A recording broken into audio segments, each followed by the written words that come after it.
台北捷运车厢内底有一个查某乘客去互一个查甫人จิ้肩胛头，有旅客到通报，警方到位的时阵，这个查甫人竟然甲站长拍，这个查甫人当场就互刺伫涂骹。了后，站长决定告伊伤害，而且这个查甫人因为违反大众捷运法，警方已经依法侦办。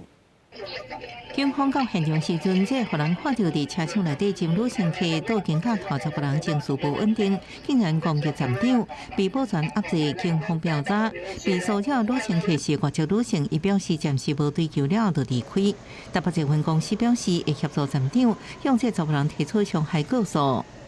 热心民众按铃通报，捷运台北站有外籍女子遭不明男子亲吻左肩膀。 检警接获通报后，立即赶赴现场，并告知三方相关权利。外籍女子表示暂不追究后自行离去，站长则至辖区派出所对该男提出伤害告诉。台北捷运公司指出，代志发生伫29暗时，由台北车站往大安方向，有人用对讲机反映疑似性骚扰案件，第一时间站长就马上上车处理，佮将双方带到月台。捷运公司强调性骚扰零容忍，车站同事遭到无理性旅客暴力，会照大众捷运法罚1500到7500。 我应该会直接先出声喝止他吧，就是至少让旁边的人都先发现有这个状况，会帮忙通报这件事情，打电话报警啊，哎呀，请那个专业人来处理。共款伫台北车站代替列车摇状况，29暗时将近8点，铁路警察接到通报，以及5迄处区间车第10车有查甫人大声黑白叫，